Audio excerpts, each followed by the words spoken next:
नमस्ते, मैं अभिनय आकाश और आप देखना शुरू कर चुके हैं प्रवास Sakshi express show most live information यानी एमआरआई। अधिकतर देशों में खेल जगत के सितारे, सेलिब्रिटी, इन्फ्लुएंसर्स और राजनेता की रैली में उन्हें सुनने के लिए प्रशंसकों की भारी भीड़ आती है। लेकिन पाकिस्तान के मामले में कहानी थोड़ी उलट है। हो भी क्यों ना, आखिर देश ही दुनिया में अनूठा है। पड़ोसी मुल्क के मामले में तमाम स्टार्स पॉलिटिशियन नहीं बल्कि लश्कर ए तोयबा जैसे मोहम्मद जैसे संगठनों से जुड़े आतंकवादी भीड़ को अपनी ओर खींचने का काम करते हैं। पहलगाम में 36 हत्याओं का मास्टरमाइंड पाकिस्तान में खुले मंच से बयान दे रहा है। वो कह रहा है कि भारत ने मुझ पर पहलगाम हमले का इल्जाम लगाया, अब पूरी दुनिया मेरा नाम जानती है। 28 मई से ये बयान छाया हुआ है, जिसे मंच से सैफुल्लाह कसूरी ने यह बातें कही। आसपास कई लोग बैठे नजर आए। पाकिस्तान का ये आतंकी शुरुआत में छिप छिप कर घूमता रहा, लेकिन अब ये सरेआम मंचों पर दिख रहा है। हमने ऑपरेशन सिंदूर चलाया, जिसके बाद आतंकी ठिकाने ध्वस्त हो गए, लेकिन ये तस्वीर अभी भी गवाही दे रही है कि पाकिस्तान सुधरने वाले मुल्कों में से नहीं है। किसी तरह से शहबाज के दो मंत्री मंच पर आतंकियों के साथ बैठे नजर आए। पाकिस्तान अपनी जमी से आतंकवाद को फैला रहा है। पाकिस्तान का आतंकियों को समर्थन वाला चेहरा भी बेनकाब हो रहा है। पाकिस्तान के पंजाब प्रांत का कसूर जिला, जहां एक सार्वजनिक रैली में सैफुल्लाह के साथ साथ लश्कर ए तोयबा को बनाने वाले हाफिज सईद का बेटा तलहा सईद भी नजर आया। लेकिन सबसे दिलचस्प तो इन आतंकियों के बीच शहबाज सरकार के दो मंत्रियों की मौजूदगी रही। सेना से जुड़े कुछ लोग भी इस दौरान नजर आए। आतंकियों का मेला। लश्कर ए तोयबा के कमांडर सैफुल्लाह कसूरी जब मंच पर भाषण दे रहा था, तो पाकिस्तान के खाद्य मंत्री मलिक रशीद अहमद खान और पंजाब विधानसभा के अध्यक्ष मलिक मोहम्मद अहमद खान वही कुर्सी पर बैठकर उसका भाषण सुन रहे थे। पाकिस्तान के परमाणु परीक्षण के वार्षिक स्मरणोत्सव यौम ए तकबीर के अवसर पर पाकिस्तान मरकजी मुस्लिम लीग द्वारा रैली आयोजित की गई। ये वो दिन है जब पाकिस्तान अपने परमाणु परीक्षण की वर्षगांठ मनाता है। लेकिन हमेशा की तरह इस बार भी भारत के खिलाफ अपनी नापाक मंशा जाहिर की गई और इसके साथ ही आतंकियों को पाकिस्तान ने अपना राष्ट्र प्रतीक बताया। आयोजन के बीच सैफुल्लाह कसूरी मंच पर आकर 24 मिनट लंबा भाषण देता है। वो कहता है, पहलगाम आतंकी हमले का मास्टरमाइंड बताया गया है मुझे, अब मेरा नाम तो पूरी दुनिया में मशहूर है। भीड़ को संबोधित करते हुए कसूरी ने मुदस्सिर शहीद के नाम पर बहावलपुर के इलाहाबाद में एक सेंटर, सड़क और अस्पताल बनाने की योजना की घोषणा की।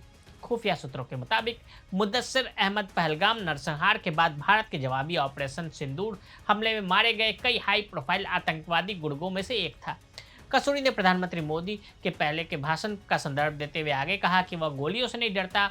कसूरी ने कहा कि नरेंद्र मोदी समझते हैं कि हम गोलियों से डरने वाले हैं, ये उनकी भूल है। लश्कर ए तोयबा अंतर्राष्ट्रीय स्तर पर पाकिस्तान के भीतर प्रतिबंधित है।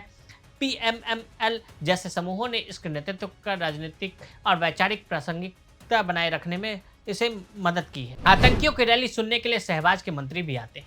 इससे भी ज़्यादा चौंकाने वाली बात यह है कि रैली करने वाले आतंकवादी में पाकिस्तानी सुरक्षा बलों के साथ साथ सरकारी अधिकारी भी मौजूद थे। कसूरी लगातार भारत विरोधी टिप्पणियां कर रहा था, तो पाकिस्तान के खाद्य मंत्री मलिक रशीद मोहम्मद खान और पंजाब विधानसभा के अध्यक्ष मलिक मोहम्मद अहमद खान दोनों ही भीड़ में मौजूद थे। मंत्रियों ने व्यक्तिगत रूप से कसूरी का मंच पर स्वागत किया और उन्हें गले लगाया। मंत्री मलिक रशीद ने खुले तौर पर घोषणा की कि आज 24 करोड़ पाकिस्तानियों का प्रतिनिधित्व हाफिज सईद और सैफुल्लाह कसूरी जैसे लोग कर रहे हैं। बदनाम हुआ तो क्या हुआ, नाम तो हुआ। रैली में कसूरी के साथ साथ संयुक्त राष्ट्र द्वारा प्रतिबंधित आतंकवादी तलहा सईद भी शामिल हुआ।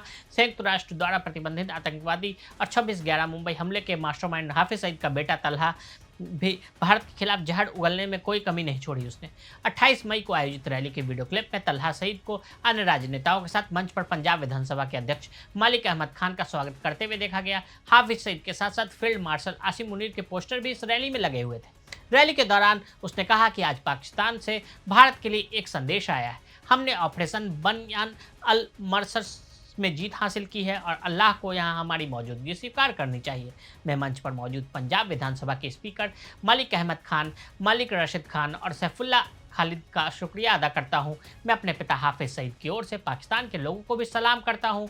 मैं यहाँ आपको यह बताने आया हूँ कि अल्लाह जिहाद करने वालों से प्यार करता है। आपको बता दें कि लगभग 50 साल के तलहा लश्कर ए तोयबा का वरिष्ठ नेता है और प्रतिबंधित संगठन के मौलवी विंग का प्रमुख है। वो भारत में लश्कर ए तोयबा द्वारा भर्ती, धन संग्रह योजना बनाने और हमलों को अंजाम देने तथा अफगानिस्तान में भारतीय हितों के लिए सक्रिय रूप से शामिल है। तलहा ने पहलगाम आतंकी हमले को भी ड्रामा बताया था और कहा था कि उसके पिता राज्य के शांतिपूर्ण संरक्षण में है, जिससे पाकिस्तान के आतंकवादी घोटालों का पर्दाफाश होता है। तलहा पहले भी पाकिस्तान में अन्य रैलियों में दिखाई दे चुका है। इससे पहले फरवरी में उसने लाहौर में पाकिस्तान के तथाकथित कश्मीर एकजुटता दिवस पर रैली में भड़काऊ भाषण दिया था, जिसमें उसने किसी भी कीमत पर कश्मीर को भारत से आज़ाद कराने की कसम खाई थी। हाफिज सईद का भारत विरोधी बयान। कसूरिया तल्हा सईद की रैली से पहले आतंकवाद पर पाकिस्तान का दोहरा चरित्र तब उजागर हुआ था जब 26/11 मुंबई आतंकी हमले को मास्टरमाइंड हाफिज सईद को मंच पर आकर भारत के खिलाफ बोलने की अनुमति दी गई थी। पिछले कुछ सालों में 2018-2019 में हाफिज सईद ने कई रैलियां की, जिसमें उसने अपने अनुयायियों से भारत के कथित कश्मीरियों पर कार्रवाई के खिलाफ खड़े होने का आग्रह किया। उसने पाकिस्तानी मंत्रियों के साथ सार्वजनिक स्थान भी साझा किया।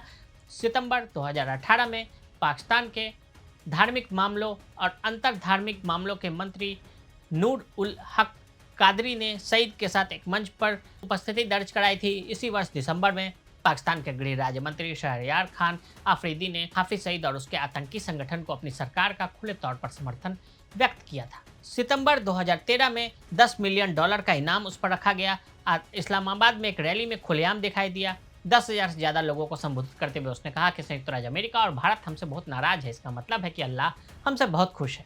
हम कश्मीर की आज़ादी के लिए हर बलिदान के लिए तैयार हैं। जैश ए मोहम्मद के मसूद अजहर ने भारत के खिलाफ जिहाद का किया आह्वान। फरवरी 2014 में जैश ए मोहम्मद के प्रमुख मसूद अजहर, जो भारत में 2001 के संदर्भ में हमले के पीछे का व्यक्ति था, उसने पाकिस्तान के कब्जे वाले कश्मीर की राजधानी मुजफ्फराबाद में एक रैली में देश के खिलाफ जहर उगला। रैली में उसके हजारों समर्थक शामिल हुए, जिसे बसों से कार्यक्रम स्थल तक लाया गया था। भारत ने इस्लामाबाद के साथ इस मुद्दे को उठाया तो विदेश कार्यालय ने उसकी उपस्थिति को एक बार की घटना बताकर कमतर आंकने की कोशिश की। अजहर के सामने आने के बाद खुफिया एजेंसियों ने चेतावनी देते हुए कहा कि यह कोई आकस्मिक घटना नहीं लगती। उन्होंने इस घटना को विश्व समुदाय और पाकिस्तान की राष्ट्रीय सुरक्षा के लिए परेशान करने वाली घटना भी बताया। तो आज हमने आपको पाकिस्तान में सत्ता और आतंकियों के कॉकटेल की कहानी बताई। आज के लिए दी इजाजत। ऐसी रिपोर्ट्स को देखने के लिए देखते रहे प्रभा साक्षी। अगर आप भी लेना चाहते हैं देश दुनिया की तमाम जानकारी तो आज ही सब्सक्राइब करें हमारे चैनल को। साथ ही नीचे दिए बेल आइकन को जरूर दबाएं ताकि हर अपडेट आप तक पहुंच सके।